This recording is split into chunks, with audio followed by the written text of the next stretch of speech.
Hello everyone, my name is Robert Więcko and welcome to Q3 Dashcore Group quarterly call. Together with me are the managers of the departments, and the call is being recorded and will be shared on Dash YouTube channel right after the the transmission. All of the microphones are mute. The speakers will be giving you an updates when asked. Questions for the call were collected on the forum and will be also collected on the chat. If you have any question, please put it on the chat. Our moderator will collect it and they will be answered right after the Q&A session or on the forum. The moderator for today's call is Ryan Taylor. I will be helping you and assisting as an operator. Ryan, I hand it over to you. All right, thank you. Hi, everyone, and welcome to our third quarter 2018 Dash Core Group conference call. I'm Ryan Taylor, the CEO of Dash Core Group. I'm joined on the call by a number of members of Dash Core Group that will have speaking roles today. Robert, our Chief Operations Officer, Glenn Austin, our Chief Financial Officer, Bob Carroll, our Chief Technology Officer, Elizabeth Roebuck, our Product Manager on our Strategy team, and Bradley Zastrow, our Director of Global Business Development. So before we begin, I'd like to basically thank the team, the entire Dash Core Group team, for the hard work during the quarter. This quarter consisted of a lot of long hours, travel for conferences and developer meetings, and personal sacrifices, big and small. A number are voluntarily working for reduced or even no compensation as well. And so it's really remarkable and amazing working with a group that's as dedicated to a mission as this group of individuals. And there's some amazing contributions being made right now in what is a difficult market. So we'll now walk you through our prepared remarks and accompanying slides. And as our quarterly calls have recently been getting longer, we have changed the format this quarter to condense the full length of the call and really focus on the content of most interest to the community. A full review of all Dash Core Group functions is included in the appendix of the presentation for those that are interested. You can read through the level of detail that we've provided on previous calls. This will also constitute our monthly reporting format or something very close to it going forward. And so that detail is nonetheless there for those that are interested. During the third quarter, the team worked hard to provide much greater clarity on our strategy, roadmap, and detailed markets that we're now pursuing. We shared much of that detail in the second quarter conference call held in August, and the business development team expanded on their execution plans in a business development update call that was held in September. A clearly defined strategy has been extremely useful at conferences and in interactions with our partners. It allows us to attract relevant partners and provide an immediate framework for businesses to engage with us in a way that benefits our objectives. It also allows us to focus our limited resources on the opportunities that we think are best fit for Dash and have the best chances of success. It also is enabling our partners to act as extensions of our own business development team, steering new opportunities to us that are relevant to our strategy. So as always, on this call, I'll start by sharing a brief introduction to Dash as we jump into the slides here that will help orient newcomers to our quarterly call. And I'll also share a review of our key performance indicators for the quarter and year-on-year growth. We've added a number of new key performance indicators this quarter as well, which I think the community will find interesting. Also on this quarterly call, we'll continue the process of laying out our increasingly refined product, technology, and growth plans and report on our progress against each. Glenn is going to provide details on our core team financials, including our proposal income, expenses, and balance sheet. He'll also share with you some of the actions we're taking to manage costs. And you'll see that Dash Core Group has significantly reduced our spending to adjust to the reduced proposal system budget. And while our staffing levels are somewhat strained at this funding level, we are able to continue executing against our plans with minimal impact. Another important issue to the community is an update on the technology roadmap and progress against the milestones.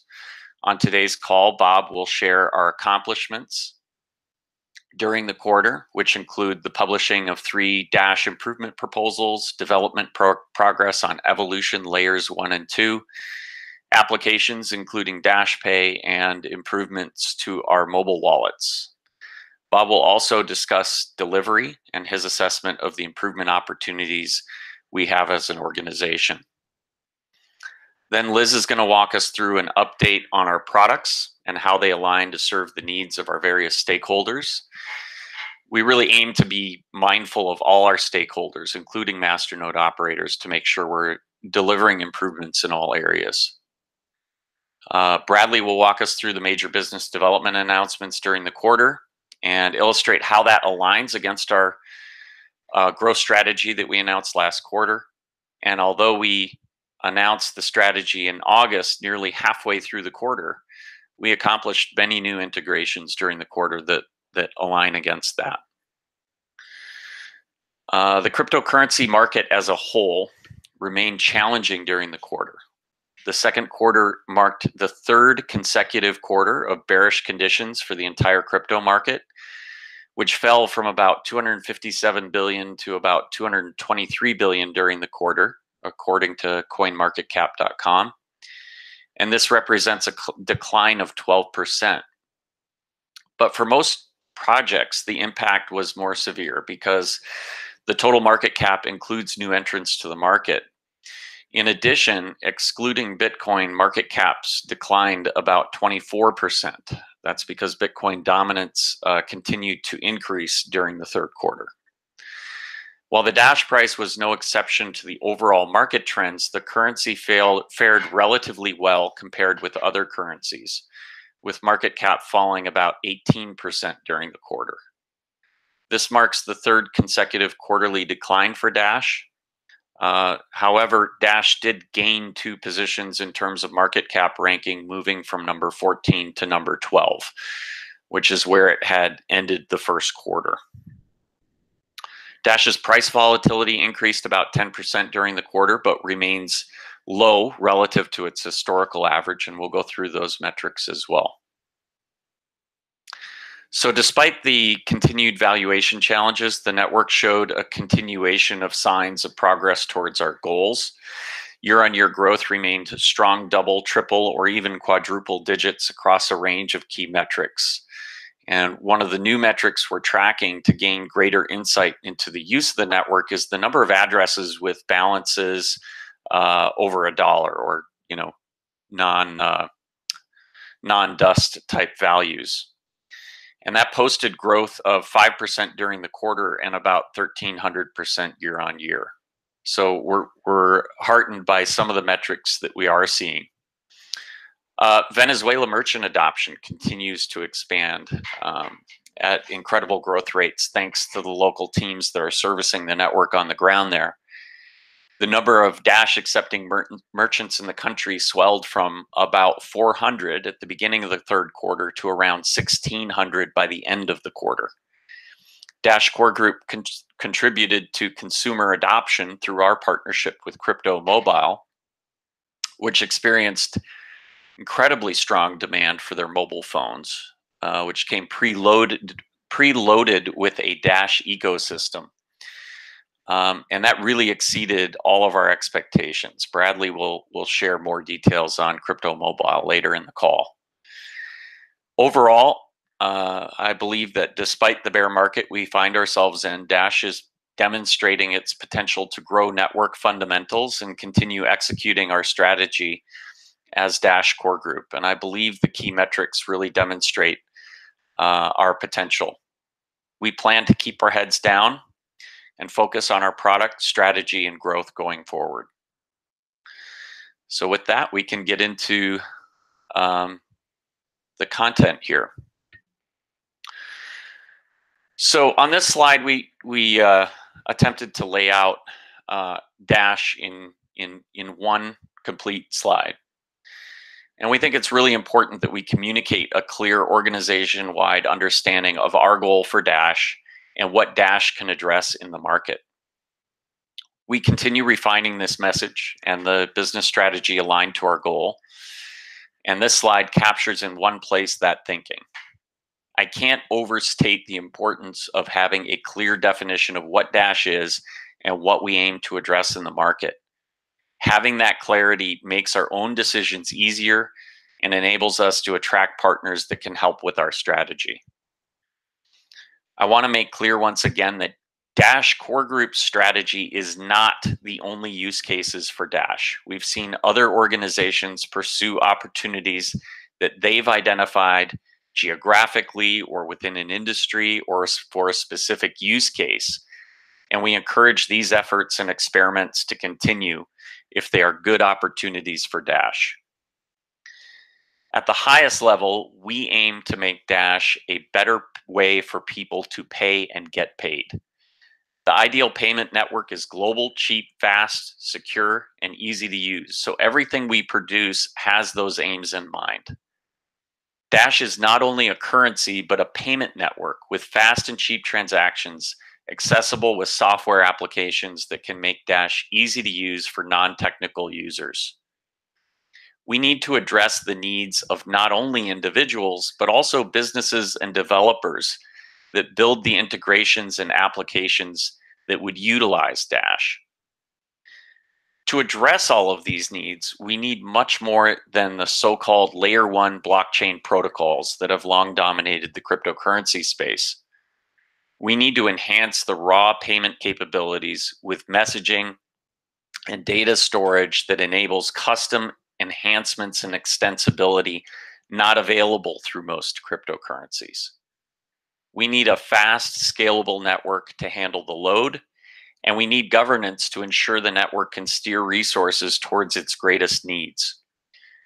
We also need applications that enable users to easily interface with the network, something that we believe is sorely lacking in the cryptocurrency space today. The products that we're working on reflect these needs and priorities. Our wallets aim to be user-friendly, and we're designing the software in a way that will enable developers to create custom applications for the Dash platform using standard protocols, libraries, and interfaces. Our decentralized APIs, libraries, and documentation will encourage contributors to build new uses atop the Dash network faster and easier than before.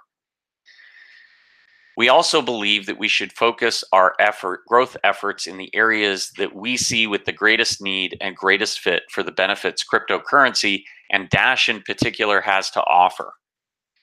These are the Venezuela market, where inflation, infrastructure challenges, and bank limits make daily transactions a real challenge.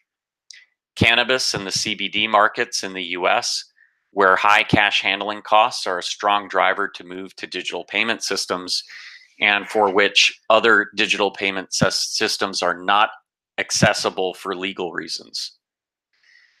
US and Mexico remittances, where we can address the high fees and inconvenience of legacy remittance systems.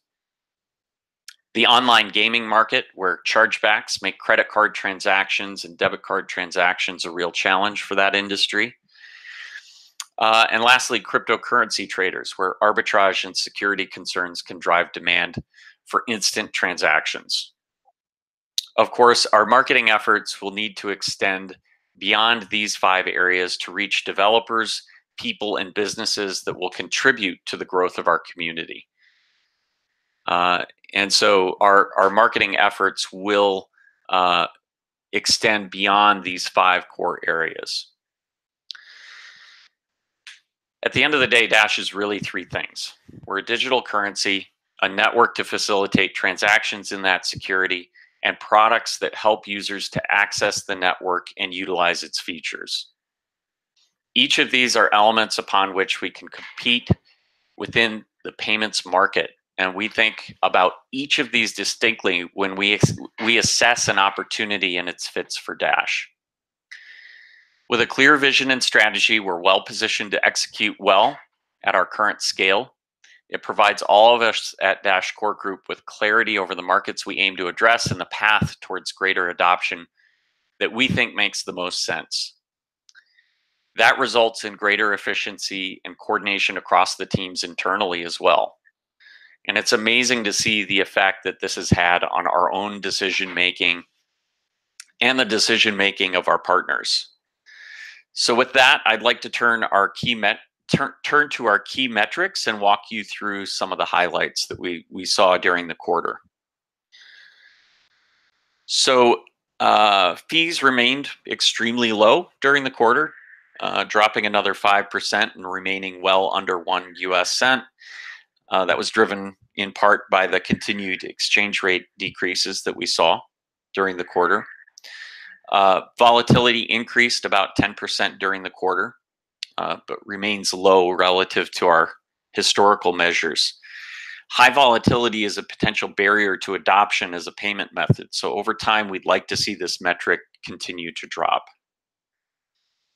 We saw mixed signals on user growth, but overall the metrics appeared steady despite the market price declines. The largest change was in mobile wallet downloads, which fell 22% compared to Q2. However, it's worth noting that this only includes wallets produced by Dash Core Group. It excludes core wallets, web wallets such as exchanges or other centralized services, and competing mobile wallets like multi-currency wallets. It also excludes the wallets that were preloaded into mobile phones shipped to Venezuela, which could be impacting these metrics as well. But we do plan to report on that number over time and hope to see that number increase as our market grows. Usage metrics were also strong, including record trading volumes. However, it's important to note that the community performed a stress test in July that increased several of these metrics in an artificial way.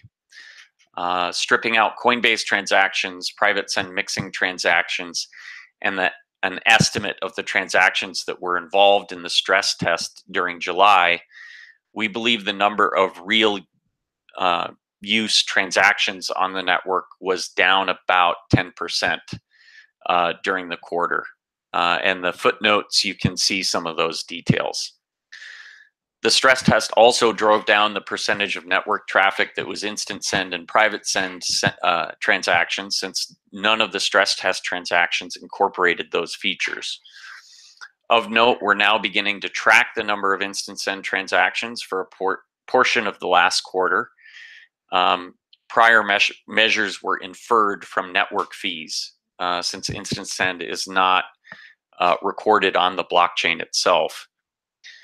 However, Liz will share some exciting news that we're excited about sharing regarding our version 0.13 release that will make this non-comparable with future periods. Average transaction value increased during the quarter, but remained low and consistent with the use as a payment method for everyday purchases. So that's about $30 per transaction. As mentioned previously, market price remained bearish during the quarter, with the price and market cap falling. We're also beginning to collect metrics about the DCG organization itself. If you could flip to the next slide.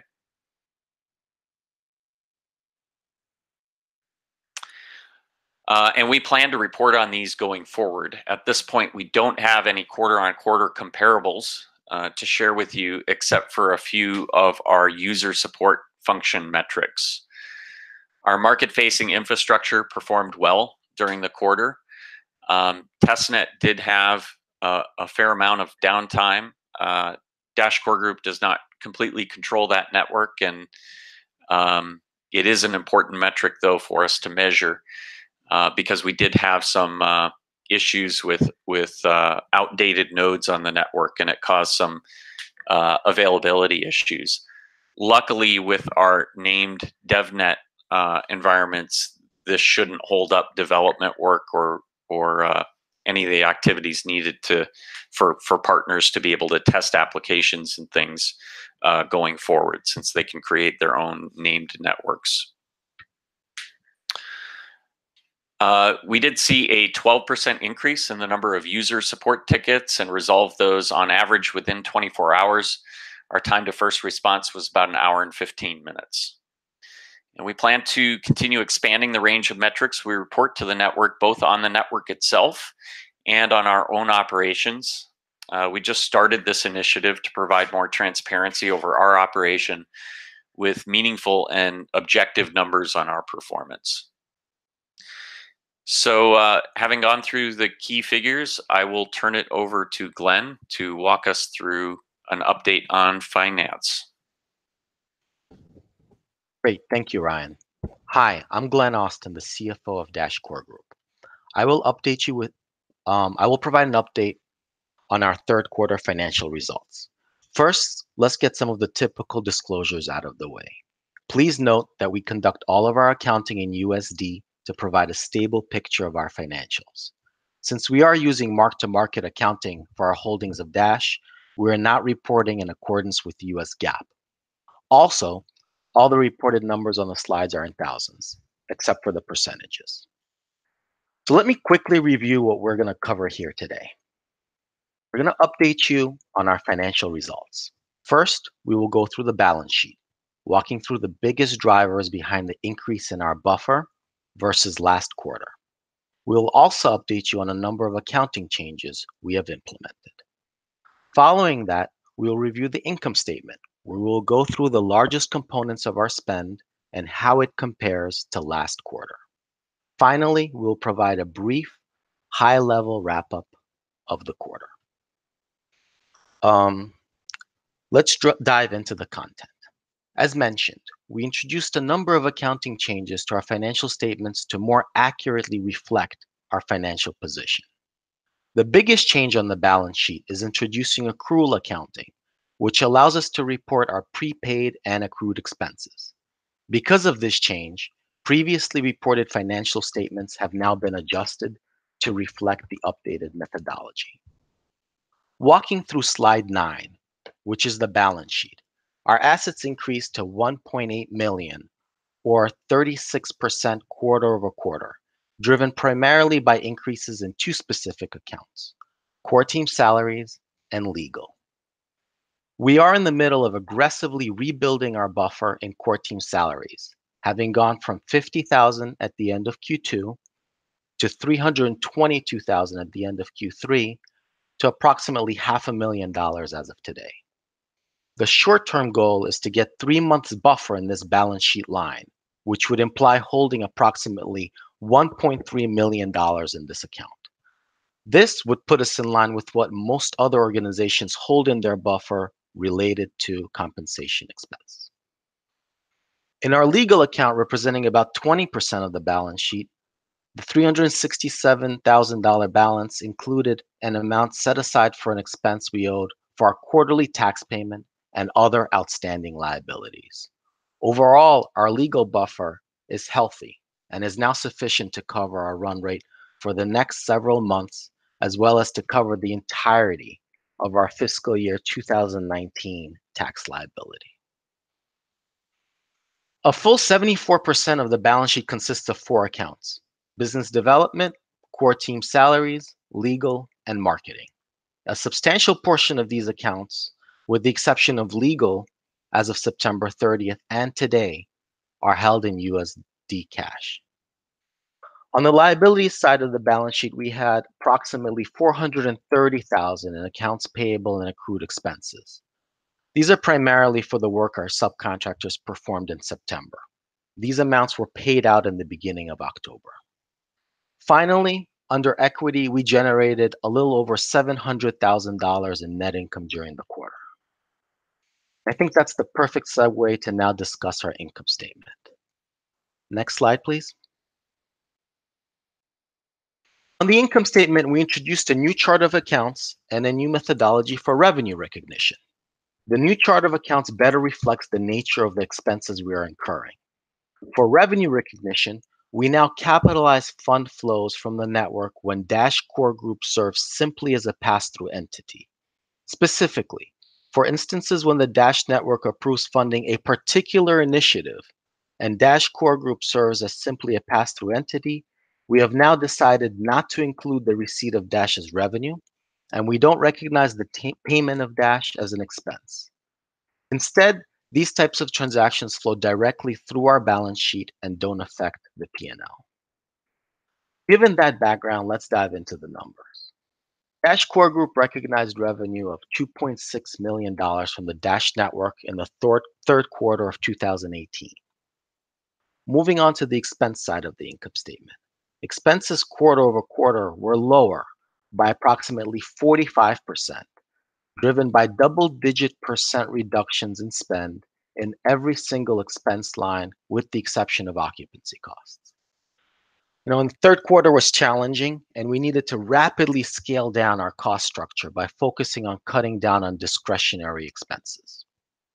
We have discussed the measures we took at length in several Dash Forum posts already, but I will provide a quick recap as I review the most substantial expense lines, which are over $100,000 each. Our biggest expense at $1.2 million in Q3 was for personnel. This line item includes the entire team of developers, technical staff, and business and support functions. Our compensation run rate exiting 3Q was approximately $400,000.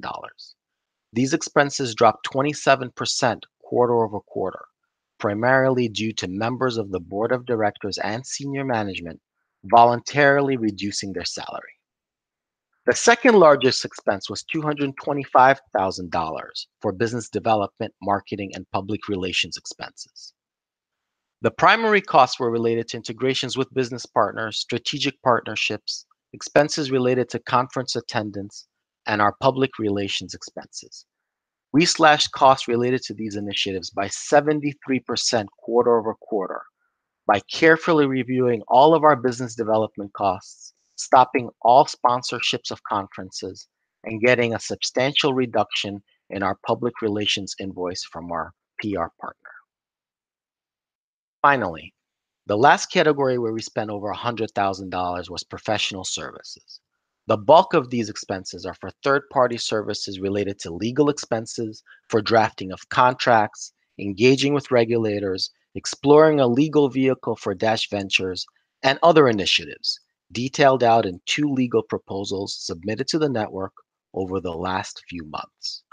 Also included here are fees related to a tax preparation firm and translations.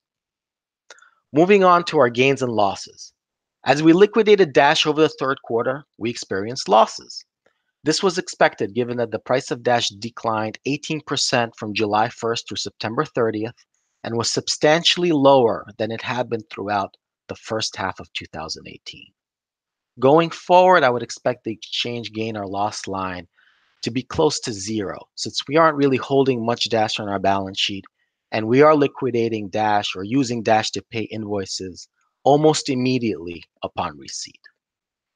The fiat guarantee loss was generated by the mismatch in timing of when the BitGo proposal was submitted to the network and the subsequent Dash price when the funds were released to Dash Core Group and used to pay the BitGo invoices. Overall, our net operating income, as I mentioned, was positive this quarter at a little over $700,000. So in conclusion, Dash Core Group proactively took a number of actions in response to current market conditions and the price of Dash. We have significantly curtailed discretionary expenses and have focused on providing resources to enable supporting the development of the Evolution platform. In other words, we can continue to execute our strategy with minimum disruption to our operations despite a significantly smaller budget. We are now more flexible than we have been in the past, as we have in place a contingency plan to deal with a further drop in the price of Dash. As far as what to expect from our future proposals, we do not anticipate having to request over 60% of the Dash network funds in any given month in the near future to ensure we leave sufficient funds to other projects in the ecosystem. Overall, we are in a stable financial position. Thank you. That concludes the finance update, and over the next few slides, Bob will provide a technology update. Thanks, Glenn. It's a pleasure to be able to chat with you again and give you an update on technology. This Q3 represented my first full quarter at DashCore Group, and it was a very active quarter. I'll highlight on this slide some of the accomplishments in 4 different areas. The first area is really the core of our product that we've been building, what has been known as DashCore. We published 3 DIPs, as Ryan mentioned earlier, 1 on special transactions and 2 on the deterministic masternode list. Those were great accomplishments to see those published, and the good work of all the authors and contributors on those to get those out, which obviously dictates the design implications of the actual build of the software. So we saw the development continue on for that work throughout this quarter, as well as the long-living masternode quorum work, which is part of some DIPs that were published in Q4. We had a significant amount of research that went on as far as BLS signatures go. Part of that work was to inform and dictate how we were going to perform key separation for masternode owners, to separate out the owner, operator, and voting keys, which is a great feature in an upcoming release. So the core team has been doing some fantastic work. Q3 was no exception to that. We're grouping in the what I'm calling the evolution platform, really the components or the teams that have been doing work on what we've called in the past Dash Drive, Dash Schema, as well as the Decentralized API, or DAPI.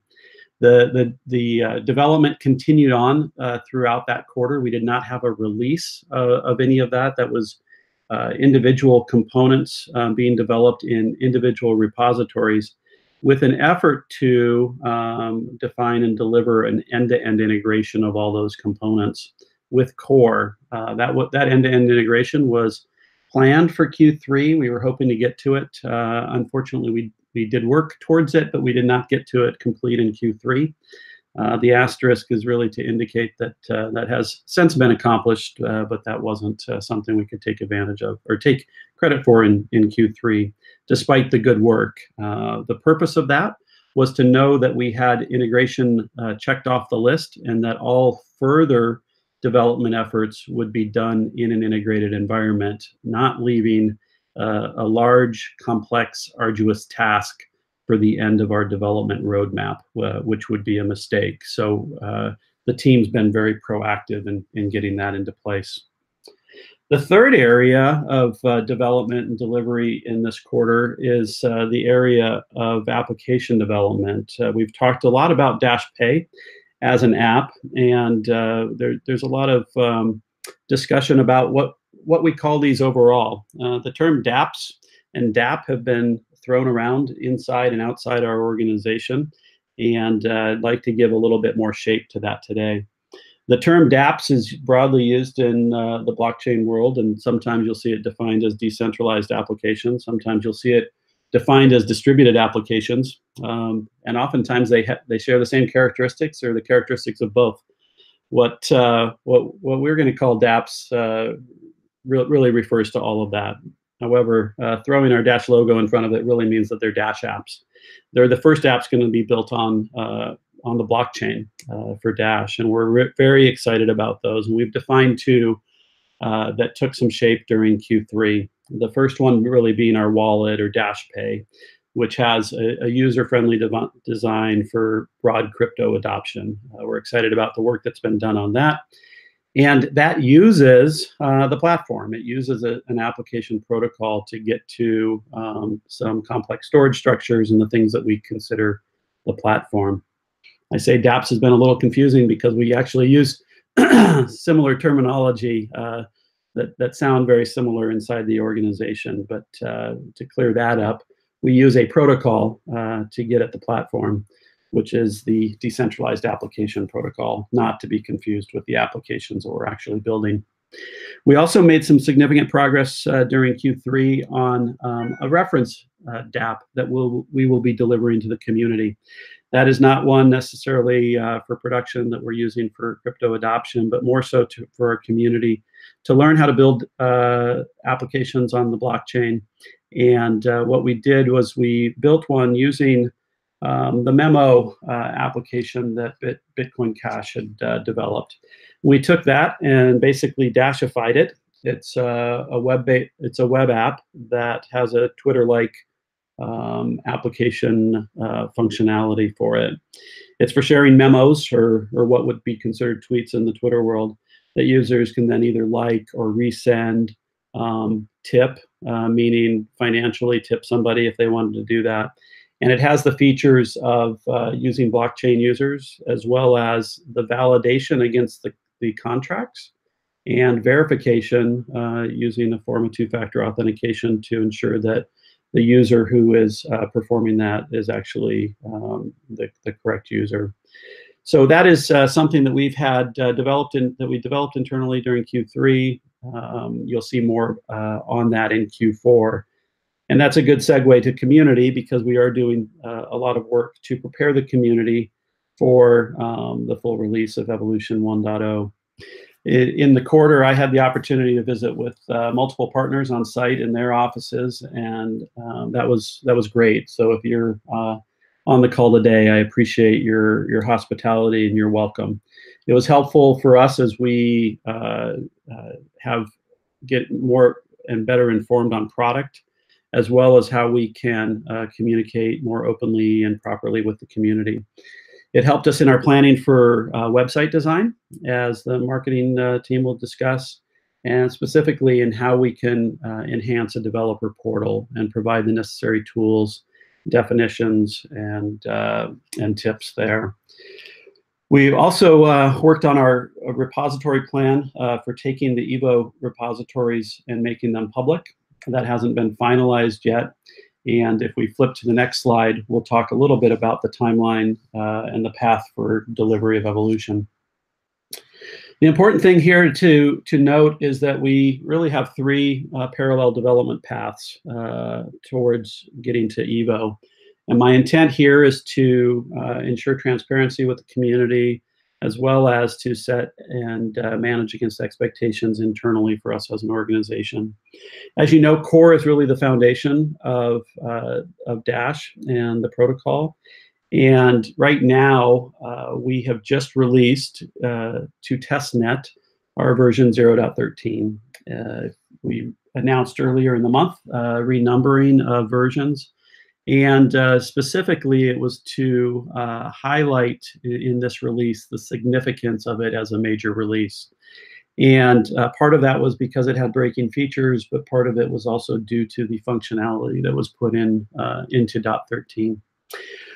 In addition to being on testnet now for 0.13, we're also in development, so on our internal DevNets on 0.14. The 0.14 scope is primarily around the implementation and delivery of long-living masternode quorums. It had been originally scoped as part of what became 0.13, but as the research into BLS signatures drew on, we made the decision to get 0.13 to testnet so we could get community feedback and move down the path towards future delivery. So I don't expect a long cycle to get 0.14 to testnet. Obviously, that will be informed of how long we stay on testnet for 0.13 and getting that properly to mainnet as well. And then you could imagine and expect the same iteration of DevNet, testnet, and mainnet releases for 1.0. Building on top of that is the platform. It's the layer 2 work that Ryan referred to at the beginning of the call. It's what we've historically called DAPI, Dash Drive, and Dash Schema. And I am collectively referring to that as the platform. We have a different cadence there. Right now we are on, as I mentioned, this isn't a quarterly slide, this is a point in time as of today. We are on an end-to-end integrated DevNet for the platform. Internally, we had a code named MaiTai. If you ever see that on our forums, you'll know what MaiTai refers to, but that was just a code name. It's the first DevNet release of the platform. We expect 2 more DevNet releases. The second one is code named Porto, and we don't have a code name for the third one yet. And so we're in ongoing development of that second DevNet release of platform. Obviously, we're trying to keep our apps in sync with the access layer and the data layers of the platform, and so DashPay is also staying in sync with that on a DevNet release today. And that hopefully what you'll see for this is the visual. We'll be able to track progress throughout the quarters and months and weeks to keep the community informed. And we're doing this, these parallel paths, really to ensure that we have coordinated efforts, as well as for efficiency, is to keep teams running in parallel. Robert, if you could flip to the next slide, just as a bit of a wrap up. As I mentioned, it was this quarter, Q3, concluded my first 90 days on the job, and it was exciting, informative, and as much work as everybody warned me that it would be, and that was great because the energy is high in the organization, and the people are fantastic, and obviously the technology speaks for itself. My focus and the team's focus was really in 2 areas. One is delivery, which I just highlighted on the last couple of slides. Staying focused on the products we have to deliver, the components we have to deliver, and delivering good communication and partnership with the community. The second and final part of the focus has been on assessment. And some of that's quiet, reflective assessment, and some of it is with team members in various breakout groups or one-on-one types of conversations and research. And I'd like to break that down and just speak to these 4 areas at the bottom. When we're assessing people, I don't mean that that's a skills inventory. It's really what's the structure like in our organization? What roles do we need? What structure do we need? And a lot of that is actually informed by communication. Where does communication have to happen to ensure that we're as efficient as possible, that we avoid unnecessary obstacles, that we're clear and concise and precise in the terminology that we use to ensure that we don't have misunderstandings as well. And these are just critical areas for me to bring the organization forward. We have the special challenge of being in a distributed environment. We don't have a common workplace that everybody walks into on a regular basis. You can't just call the ad hoc meeting when folks are around the coffee machine. And so how we communicate in that distributed environment is an area of focus, and it really informs how we're going to set as well as manage expectations with time zones across the globe, with different first languages of staff members. We need to set proper expectations on what we would expect out of individuals as they contribute. It's going well, but we always have room to improve there. One of the things that we did in Q3 is we saw 2 face-to-face meetups, and I can't overestimate the impact that has when we're in a distributed environment, not just for the sociality of it, but the development of trust among individuals as they work together face-to-face and break through some of the communication challenges that might exist online. So we had one in Asia in July, another small one in Europe in August, and we will continue to try to find ways to break those down, to establish those relationships of trust that then allow us to perform at a higher level in our distributed environments. The last area that, the area about process is just looking at how we act and how we operate. We've talked about in the past that the implementation of an Agile framework and Scrum to our development standards Obviously, that's very helpful to us. But how do we release software? How do we manage products? And all of these are things that have been looked at, assessed, and improvements are being put in place. The last one is just on standards too. Obviously, in open repos and an open community, we have the potential for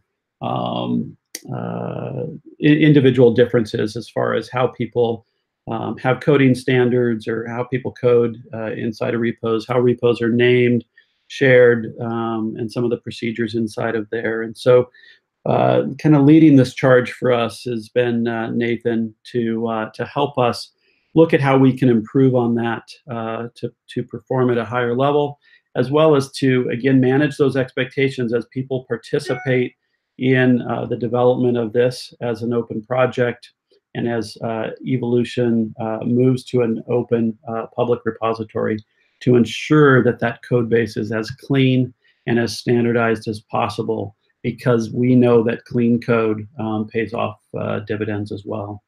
And a part of the standards is also terminology. And so you saw me try to clear up some of that terminology today. We need to nail it down. Our documentation efforts, we've got a great lead in the Fez on that, and we'll continue to work closely with him to ensure that as we roll this out to the community, that we have provided great definition and great insight into that. So the assessment's been going on in those areas, and what will never end is the planning and execution and transformation, really, of the organization. Our planning is around products. Our planning is then the development of those products and the research into future products. And we saw some great announcements on the ASU scalability research during the quarter as well. And then just planning out how we organize and how we operate as a group of developers, engineers, designers on our products. We execute against that, and really what the goal is to transform, to set high expectations for ourselves, and because not only is our product an evolution, but so is our organization, and so is our delivery of products.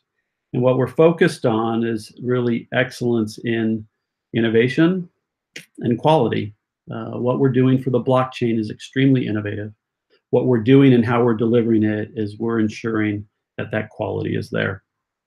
There's a subsequent slide in the appendix, which has more technology deliverable delivery details as far as Q3 and plans for Q4.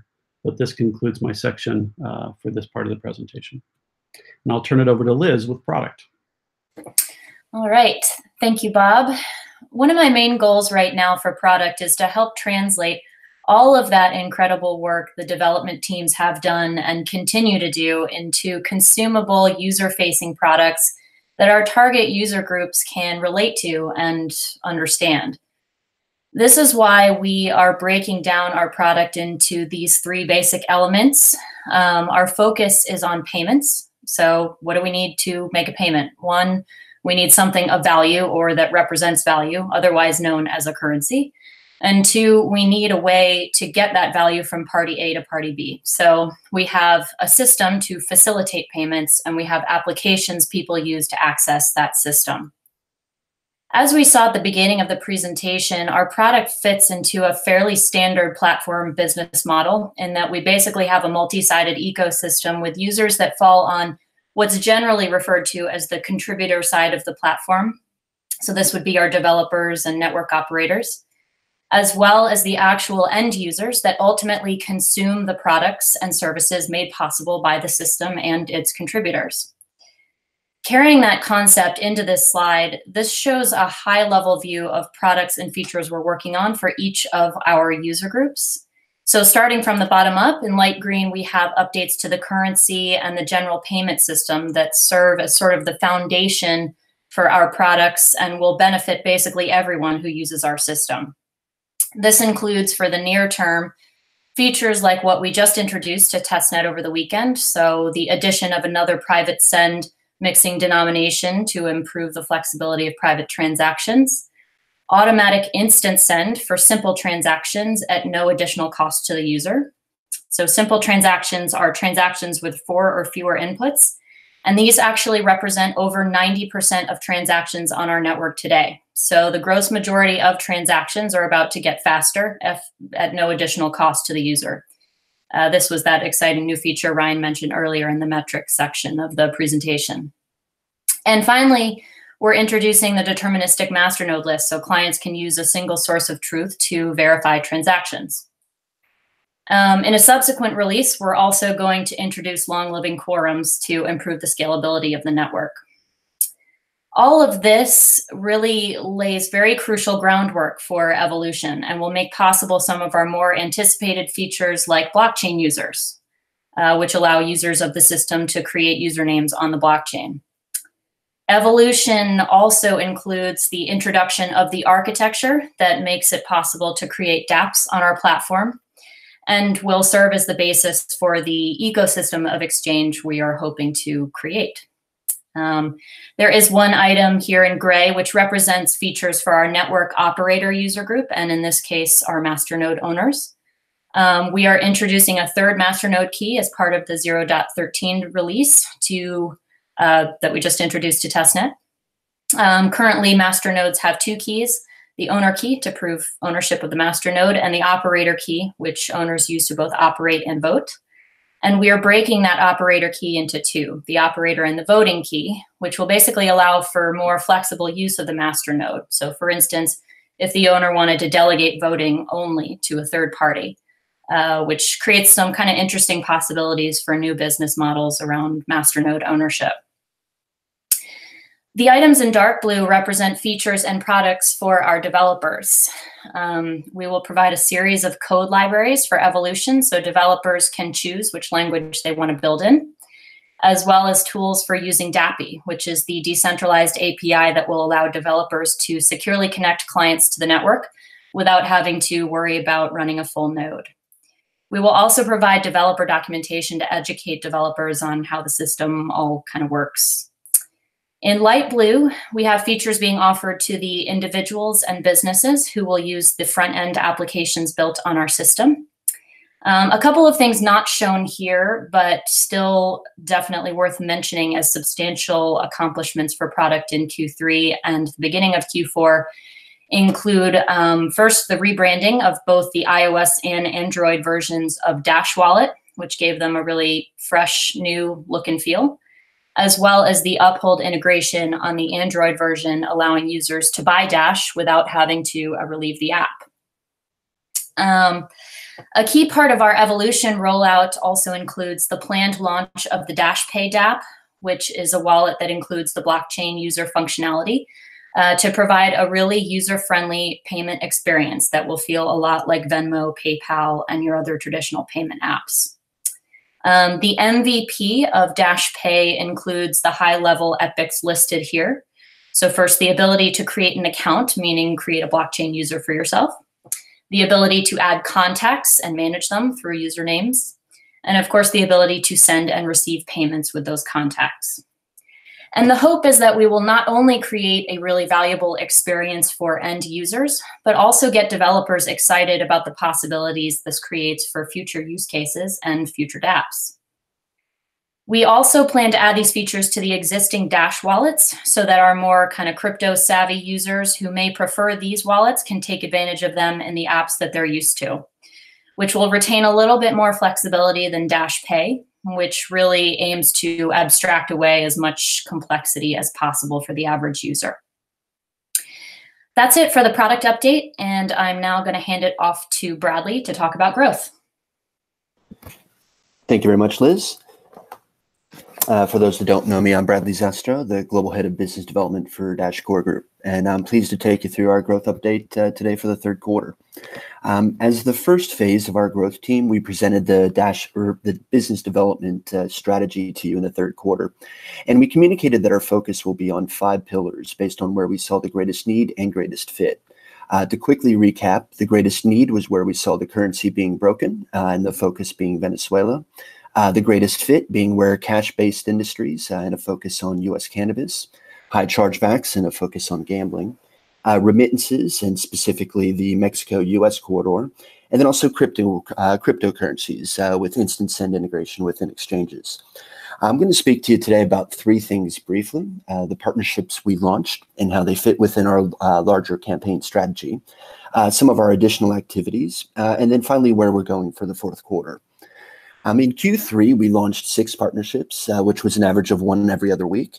These partnerships also directly supported 4 out of our 5 key campaign pillars, high chargebacks and gambling being the current exception, with only having BitGo be applicable for it. Crypto Mobile was one of the larger partnerships we launched this year. This was the first multi-partner solution, bringing together 3 partners, Crypto Mobile, Uphold, and BitRefill together to create a Dash ecosystem on a low-cost smartphone for the Venezuela and larger Latin America markets. The key message here is that people can now acquire, store, and transact with Dash in the palm of their hand and right out of the box. This directly supports both the Venezuela and remittance portions of our strategy, and we're quite proud of what we've been able to bring to the market. We supported this with an active marketing campaign on the ground in Caracas and partnered with the Dash Help Me, Dash Caracas, and Dash Merchant teams for launching at the end of August. Crypto Mobile has also told us that the demand has been huge and that people are actually buying the phones because of the Dash preloaded ecosystem. So a huge thank you to everyone that's involved. CoinFlip was another integration where we actually almost doubled our US ATM footprint overnight, and where we also included instant send integration as well. Since launching in mid-July, we've now actually become the number 2 coin on their platform, with only Bitcoin being more popular by volume. We're currently beating the number 3 coin, which is Litecoin, by also more than 15%. So we're doing very well, and thank you to everybody for their support again. CoinFlip will help us play a role in building out our larger remittance strategy, both the US-Mexico corridor as well as US and Venezuela. Additionally, ATM availability plays a very strong role in our cannabis strategy, as we'll focus on fiat on and off ramps, particularly in cannabis legal states. BitGo was officially launched, also supporting instant send. They are one of the leading custodial solutions and a key piece of infrastructure for enterprise clients such as large exchanges and financial institutions. They've recently also been approved by the regulators to act as a qualified custodian for digital assets. This is a huge accomplishment in bringing crypto mainstream to institutional clients, and they'll play a role across all our campaign areas as a key channel partner. BitBNS was launched with instant send integration, the key part of our cryptocurrency exchange strategy. TradeCore additionally is a potential exchange channel partner who was launched with our larger BlockCypher partnership. And we also had CoinCard CA, while not directly linked to our 5 main campaigns, was probably the quickest integration to date. It took approximately only 24 hours. This also provides our Canadian Dash users the ability to spend their Dash on different types of gift cards. Additional to new partnership onboarding, you may recall from our strategy presentation that we also expanded integrations to a broader remit and renamed it Capabilities, which was led by John Kindle. One of the additional responsibilities is the BizDev Laboratory, which is now active. As an early win, while everyone played a critical role in the Crypto Mobile launch, he created the solution behind the paper wallets, as well as the tech demos for the Money 2020 conference in Q4. We're additionally working on building our individual strategies out with key partners and iterative cleanup of HubSpot and partner segmentation. We're trying to work with partners on identifying metrics and data that can be shared publicly into the community. The current challenge is that for many private companies, this information is material in non-public financial data. Additionally, any public companies run the risk of SEC or other regulatory issues if they release information publicly. So we'll continue these conversations with our partners and update you where we can. We've also met the commitments we made to the community in the second quarter. We closed 6 out of the 7 partnerships in the pipeline at the time, with the 7th being delayed and not actually lost. This is despite having reduced our budget substantially from the second quarter. We launched our BizDev strategy. We launched our year-to-date integrations, posted our year-to-date integrations by the end of Q3. Although we always announce on the DashPay Twitter handle, we'll also have this updated by the end of Q4. We have also then created a separate section on the forum for BizDev updates, where we post our strategy presentation, our deck in both English and Spanish, and then created that separate channel to reach out to the community where assistance is needed. And my fourth and final point, Q4 is shaping up to be quite exciting as well, with October in particular being quite active. The short summary is that Money 2020 Las Vegas was probably our most successful conference to date. The engagement we had by inviting key real world and infrastructure partners was simply amazing. Further, having Ryan give a major speech and launch our Uphold wallet integration was fantastic visibility. The conversations we had were more informed and more real than hypothetical and basic. We've also launched a total of 3 partnerships for the month and have approximately 8 active deals in the pipeline. We'll be further executing against our biz dev strategy. We're moving to a consultative approach with potential partners, working through and building business use cases. We're focusing on our marketing channels, PR, and that consultative approach to add value to the partnerships that's not currently seen in the crypto industry. This is direct feedback from our partners. It's validation that our approach is working, and we'll only further refine this differentiator moving forward. I'll now hand back over to Ryan for his summary. All right, thank you.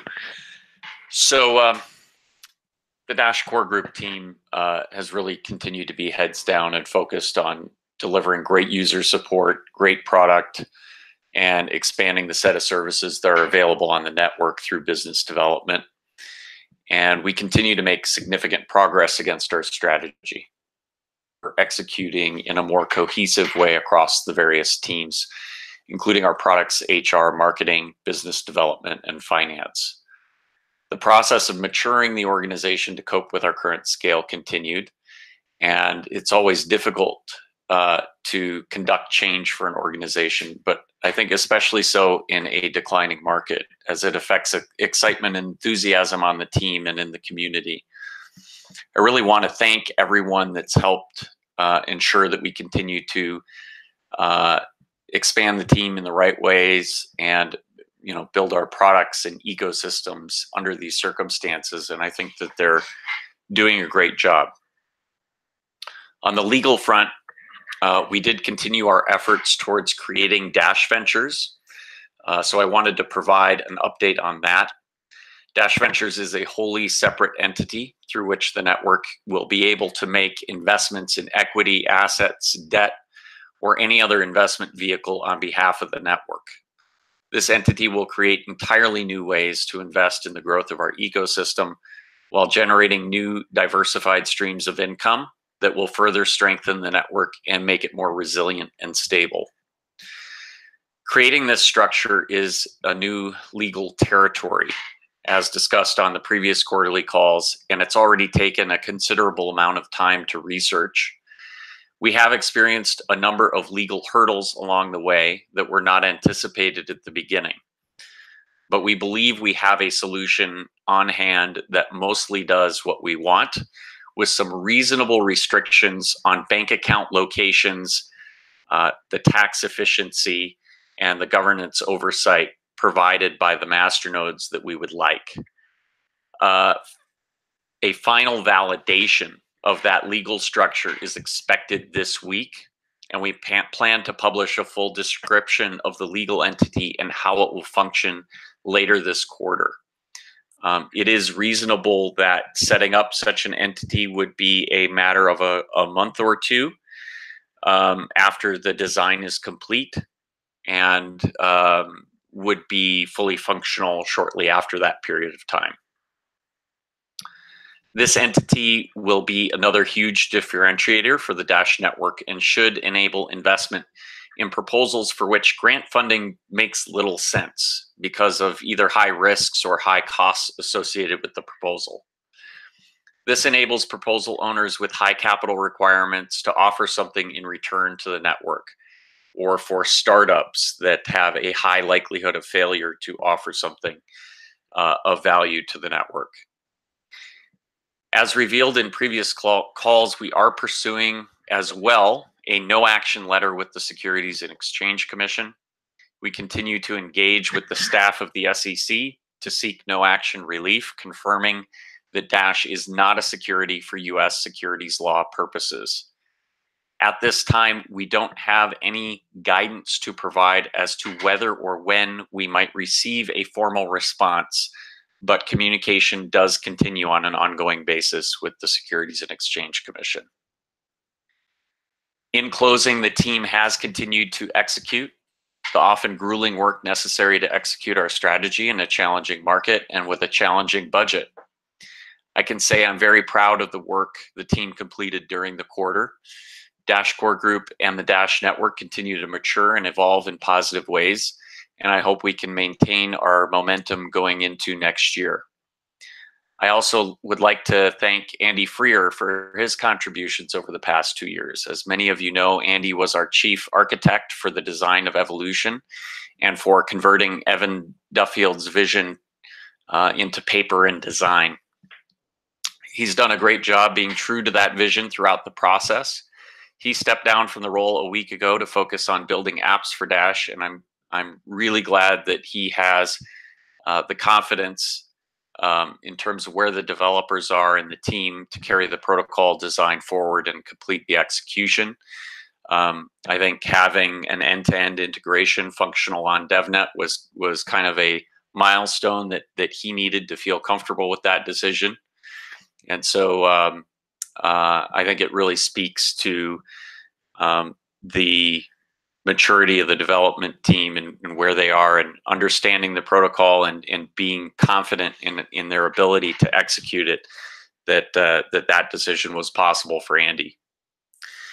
So I'll turn it back over to Robert to remind everyone of the process that will follow as part of the Q&A session that we'll kick off at this point.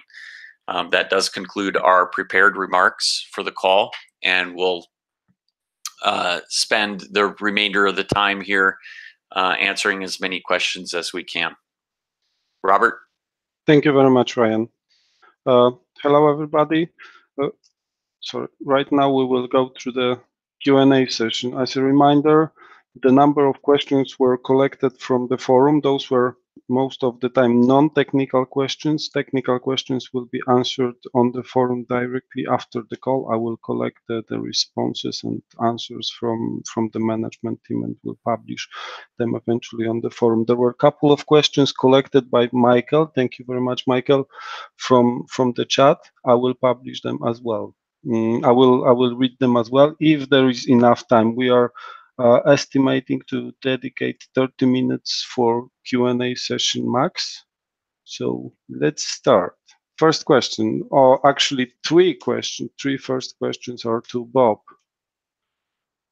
First question, how are new users going to secure a username in Evo if they don't currently have funds in their wallet? And Robert, I'd like to thank you. I'd like to take that in conjunction with the second one, which is what will the process to get a username look like? Basically, the short answer right now is that the design is not finalized for this as far as the process if they don't have funds. We're still discussing the economic models of that, but whoever asked the question was very well informed and has many of the valid options listed there in the second question that we have been talking about. If there were invitations, if somebody could pay the registration fee on behalf of the other party, that would then not require funds to be in the new user's wallet. Obviously, as we've outlined in our strategy, our goal is to target new Dash users, those who are new to cryptocurrency. And so the expectation, the percentage of use cases of people that did not have funds in their wallet is extremely high. So we want to make sure we get it right from an economic model, that it's feasible from that perspective, and then that will inform the technical design on it. At this point, it has not been defined yet. Okay. Third question, can we get a detailed list of features which will be part of Evolution MVP 13.0? Yeah, that's a great question. First, it goes right in line with our communication initiatives that we've been looking at. Part of that is to nail down terminology. As we know, we had a product version renumbering go out. Liz posted a forum post about that a few weeks ago. And so what had been previously called Evolution MVP and possibly with a version number of 13.0 is now the MVP for Evolution is really 1.0. So I'll assume that that question is for 1.0, not the new 0.13 release. As far as how we're going to get those detailed list of features out, is being implemented right now. So there is a post that is forthcoming, I believe, in conjunction with our testnet release of .13, which is called a product brief. And this is a new format that Liz has worked on and developed, and will be communicating the major features of each product with some technical explanation, and then helpful links back to more detailed explanations such as dips or even the repos themselves. So we'll do the same thing for .14 when Long Living Masternode Quorums comes out, and obviously we'll do it for the MVP 1.0 as well. One of the questions is going to be the timing on that. Part of the effort is to inform and educate the community on the features that will come out, and what we intend to do is to publish those product briefs when we go to testnet, which obviously gives the community an opportunity to respond and react. They then have an opportunity to work with the code and assimilate both sides of that as it comes together.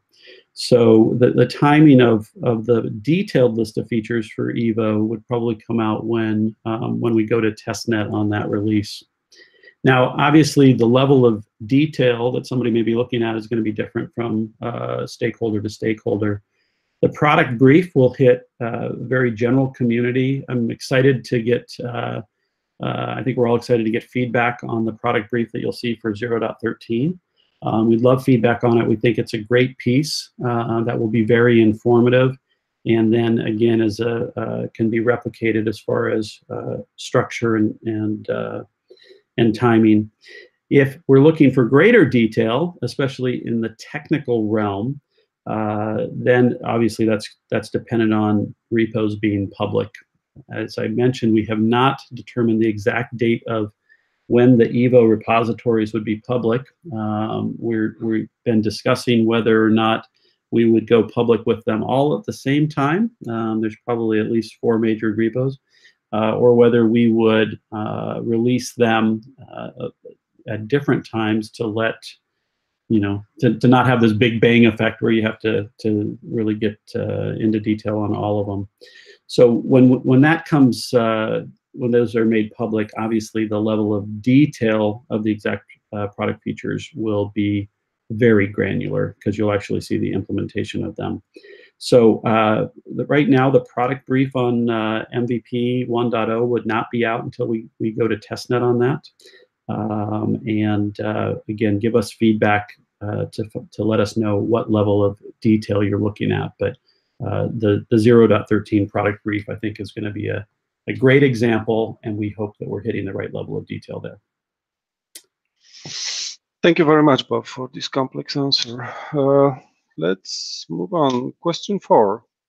From an outside perspective, DCG seems to be exclusively focused on the medium of exchange property of Dash. Do you intend to shift the attention partly towards the store of value property from a business development and/or software development perspective in the future?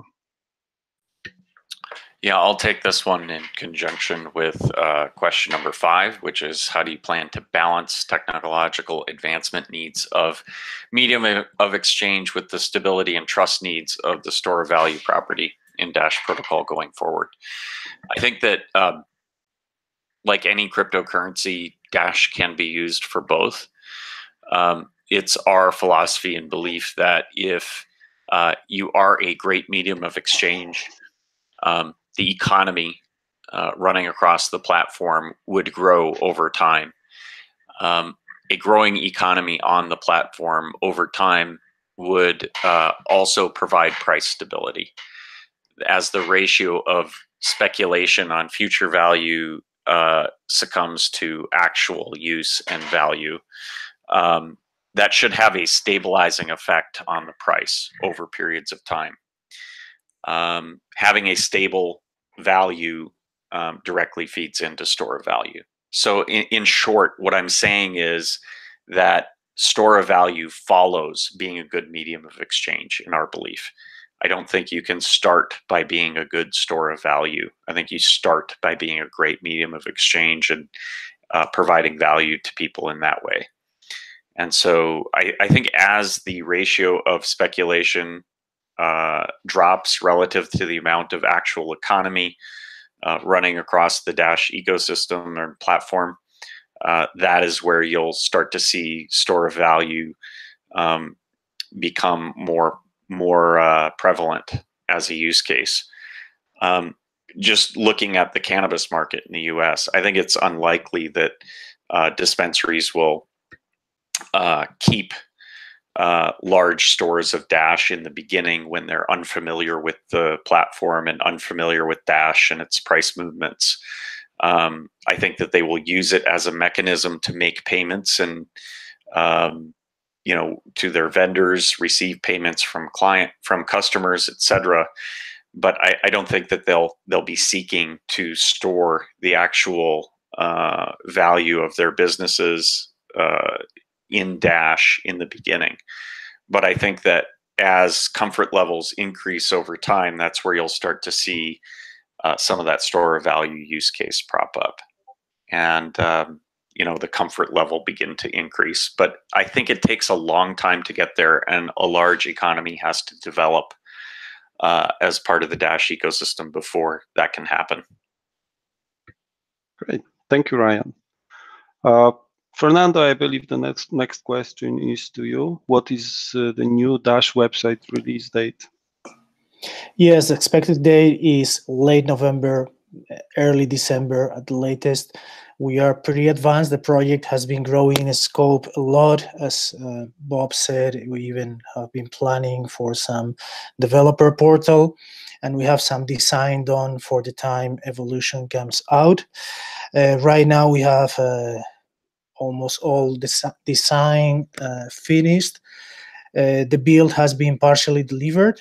We are doing some Q&A, and we expect to migrate to our own servers in the next couple of weeks, so we can do the final testing.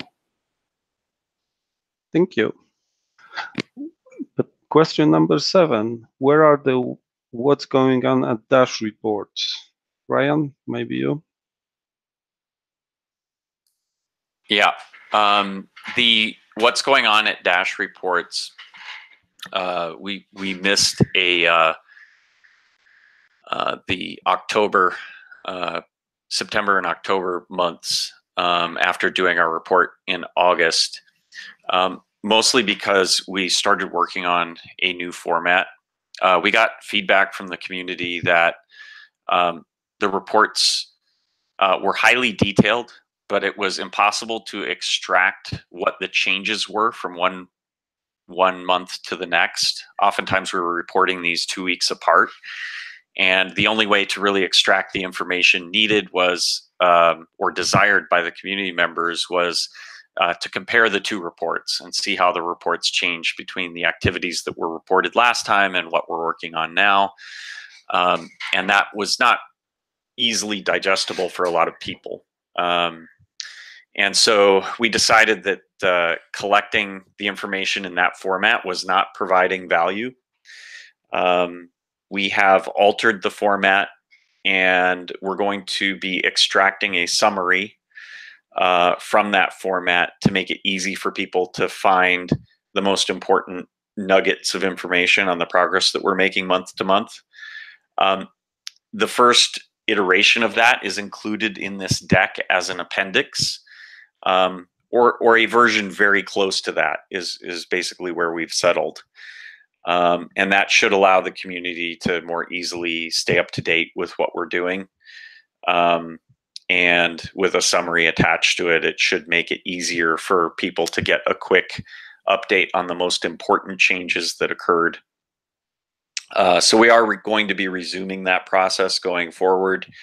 It did take us a little bit of time to get the teams aligned around a new format and do that initial data collection against that new reporting format. So you see the first iteration of it here, and you can go through that detail after the call, and we'll start reporting in that format going forward. Thank you, Ryan. The last question from the forum. Can we have more information about Dash Evolution rating system? Will the rating system be applied to usernames? What steps are taken to make sure the rating system cannot be abused? And will the rating system be included with version 1.0? Bob? Thanks. I'll take that. As far as the rating system, it will not be included as part of MVP. We didn't see that made the cut as far as minimum viable product, and as such, we have actually not begun the designs on that. The application to usernames is definitely one of the key areas that we've talked about where there could be abuse in the network, and we want to make sure that the community has the opportunity to vote and rate on bad actors that are occurring in the community for various use cases. And so we think it's an important feature. It was not on MVP, and we will be looking to define the specific use cases that we want for it, and then apply the design for that and let you know where it fits on the roadmap. Thanks, Bob. We are having also a couple of questions from the chat, and we are having a couple of minutes to answer them. So let me go through them one after another. First question, is US cannabis still a fit? It will be legal federally soon. Alt36 hasn't delivered and doesn't have clients. Probably about business development. I can go ahead and answer that question. I mean, I think the short answer is yes. I still think it is a fit. I think at the end of the day, one of the main challenges, again, is around obviously that cash handling and the cost it is to do business for those companies. Even if things are legal, things wouldn't change overnight. And so I think, at the end of the day, it's around trying to be, I guess, as far as a first mover advantage as we can. That's my views on the U.S. cannabis. I don't know, Ryan, if you wanted to add any additional points. Yeah, I think there's actually some misinformation in the question itself.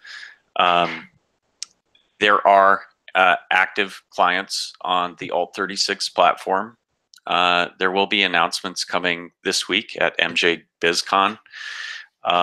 And I've seen, this is public, so I can share it, that Alt36 has, basically let people know that there will be an active demo of live transactions at MJ BizCon, where the potential clients will actually be able to sign up for an account if they so desire. They are continuing to work on a number of integrations.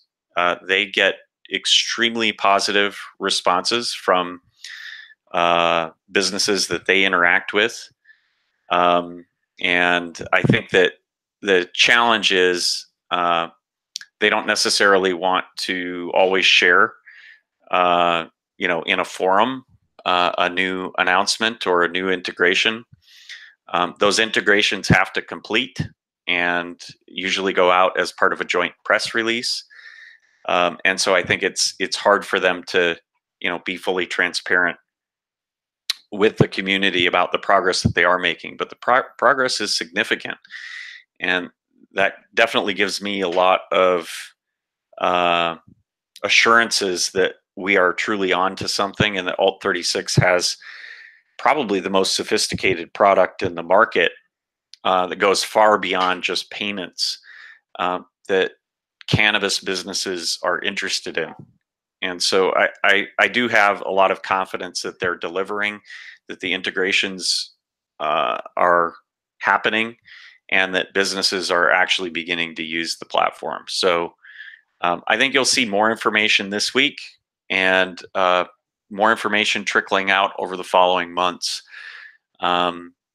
It's important to note that the platform first became commercially available around the end of May, and these integrations can take a long, long time. Some of them have been announced, others have not. And so I think the community will be pleasantly surprised when some of these start to come to fruition and we start to see more and more live transactions on the network.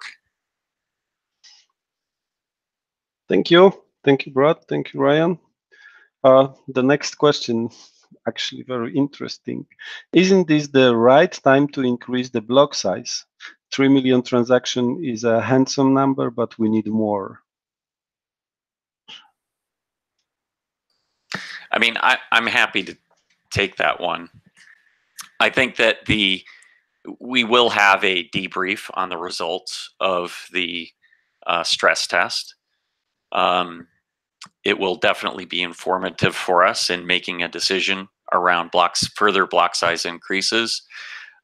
This is something we don't want to take lightly or rely on, a single test to determine whether or not we want to move forward.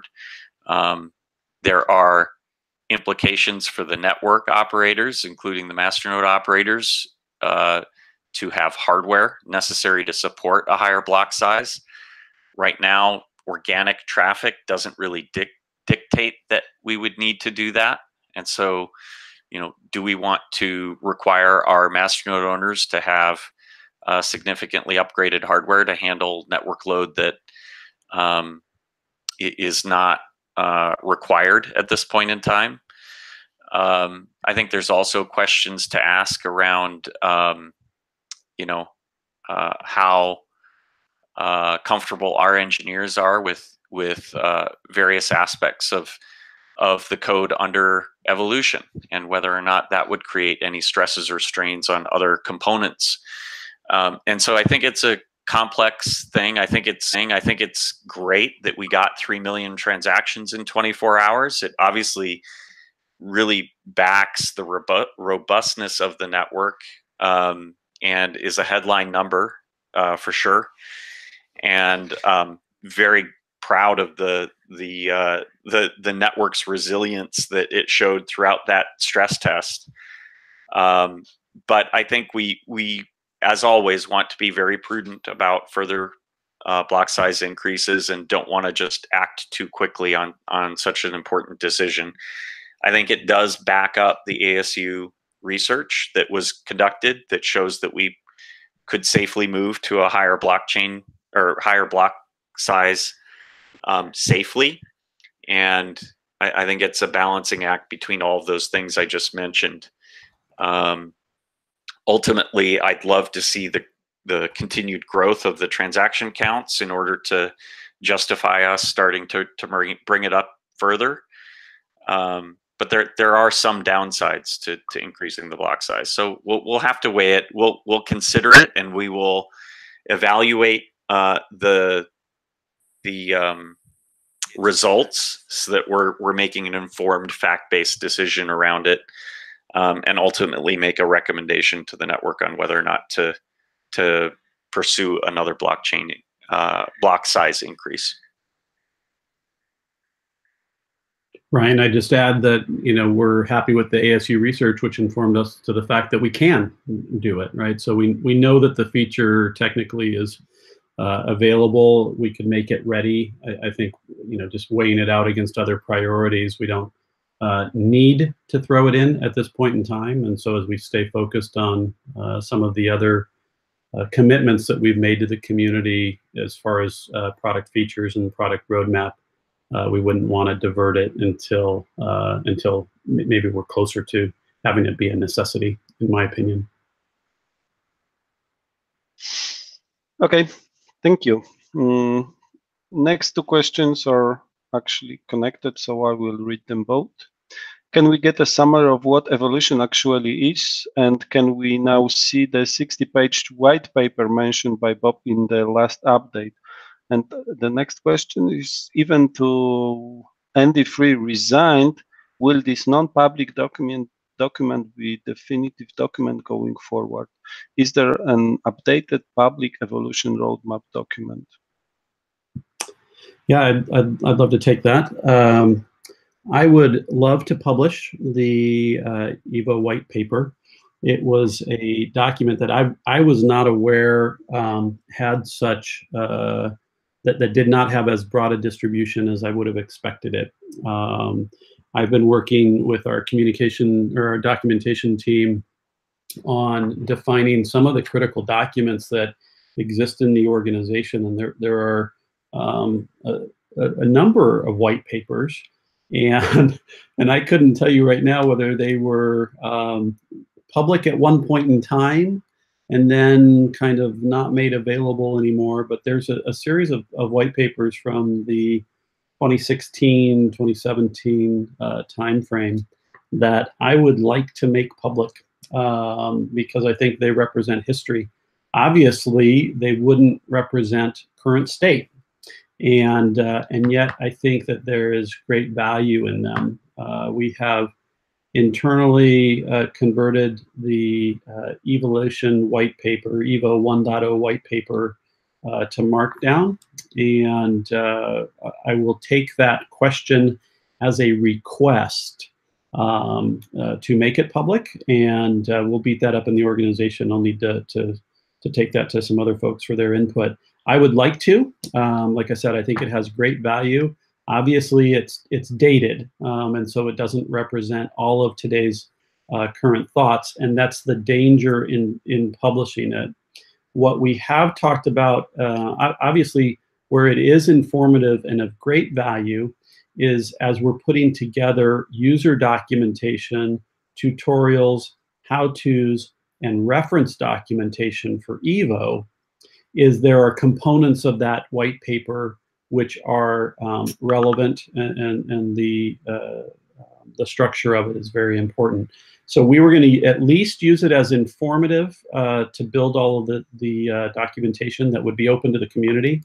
But I would actually like to see, I'm a history buff, and I think history of technology companies is important. The history of our releases, the history of where our thinking was. And I would like to see a series of white papers that we have published, made public, so you as well as us can look at and celebrate in really the transformation of our thinking, our thoughts, and the delivery of our products over time. I think it's something we should be all very, very proud of. Thanks, Bob. Quick question to Glenn. What is NM on fiat guarantee stands for? I think it's referring to one of your slides, Glenn. Okay, one moment. If you can you take the presentation back to the slide? Yeah, sure. Thank you.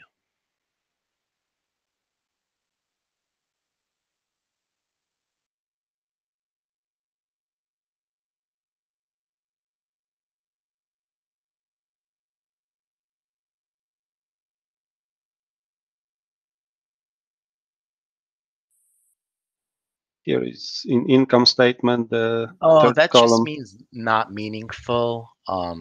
Those are negative numbers there. So, it went from 3,000 to 77,000. It would show a really high percentage increase. So it's just not meaningful.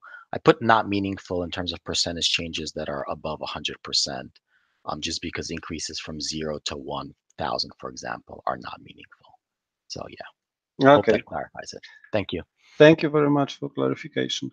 Another question is about Copay Wallet. When will the Copay Wallet come out of beta? If we have any timescale for this.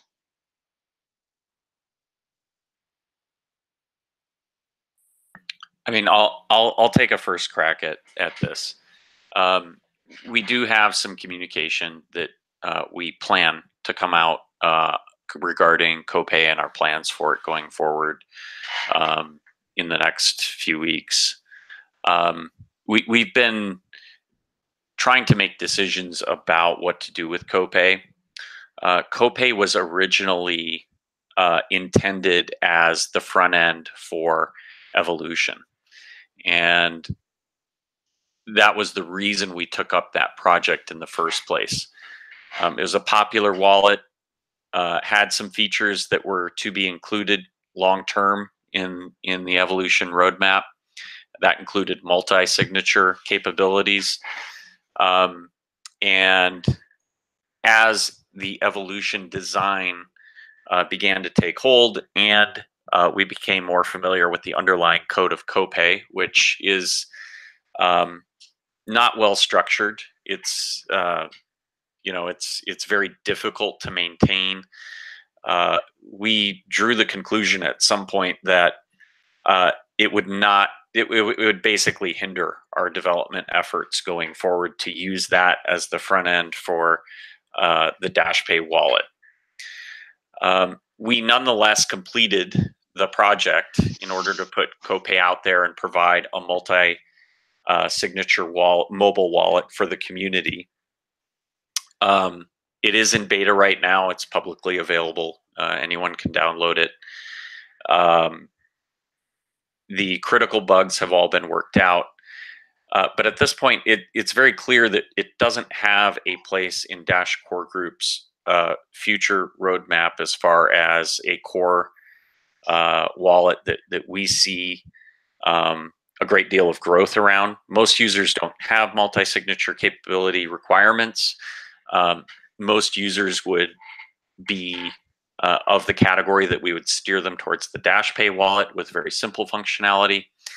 And so it does provide a feature that none of the other wallets provide, but we also aren't seeing a great deal of demand for even the beta. I think there's been very few downloads of the wallet and very little feedback on it. And so I think we need to make a decision as to where we want to focus our time. I think it's very clear that Copay is not a critical component of what we're planning on doing for the future. At the same time, it provides functionality that no other wallet can, and it might be best to evaluate whether turning that over to the community to maintain, or seeing if there are developers outside of Dash Core Group that might be interested in maintaining that one, come to the forefront. So we'll put some more formal communication around this together, and I think we'll be looking for some feedback on that, and hopefully there's a developer out there that would love to maintain it and keep it up to date. But I think in this budget environment where we have constrained resources, we may not be able to support some of the lesser used products, and this may be one of them. Thank you, Ryan. Okay, maybe the last question, but probably the most frequently asked during the today session. I believe it's to Bob and maybe Ryan. Can you provide any more detail on timing for Evolution releases? Sure, Robert, I'll take that on. And matter of fact, if you want to flip back to the road to Evolution, that would probably be helpful for this conversation.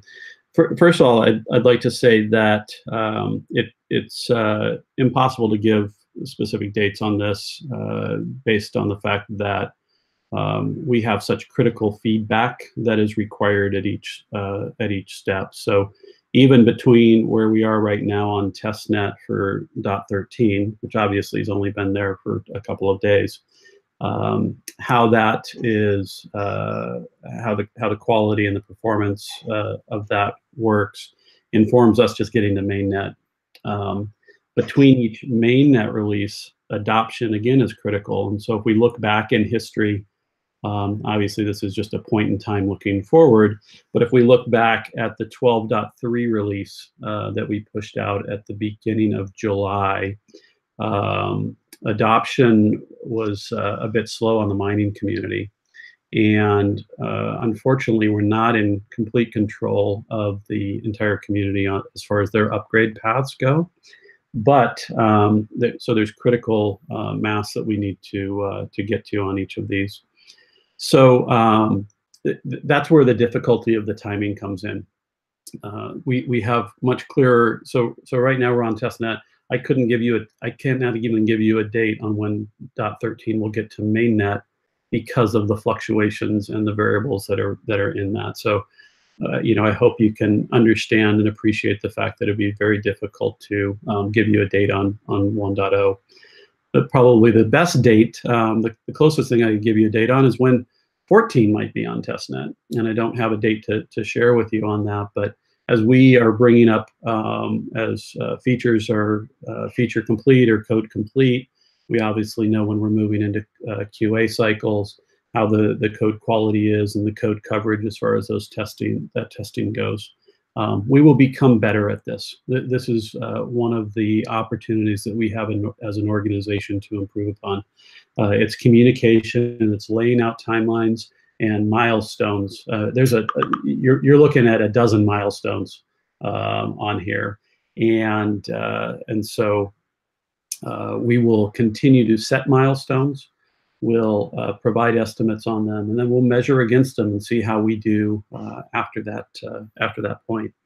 The one thing that I will let you know is, there's, I think, two things that are concerning. One was there was a white paper written years ago that had some dates on it, and obviously those things are no longer relevant.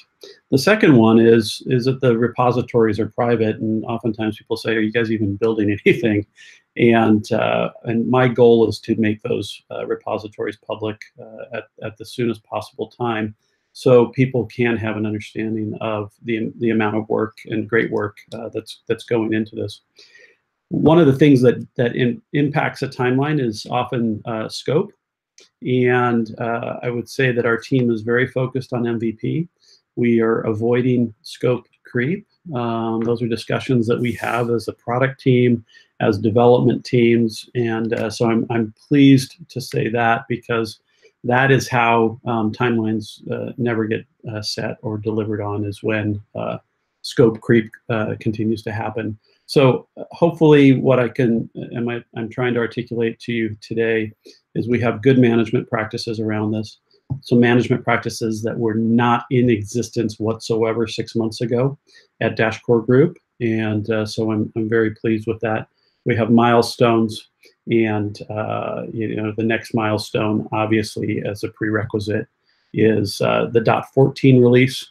I would expect that to be on testnet in this quarter, and again, as far as how adoption goes, will dictate how we move on to the next milestones. And my goal is to be able to provide greater clarity as each month goes by, as we enforce better discipline in this management. Thank you very much, Bob. So the other questions, we have collected a couple of other questions, mainly more technical questions. I will collect them, combine into one document, collect answers from the teams, and publish on the forum later on. And with this, I think we can wrap it up. I thank all of the speakers and manager for providing the updates and information for community, especially to Liz, Alex, and Brian for coordination and preparation of this presentation and call.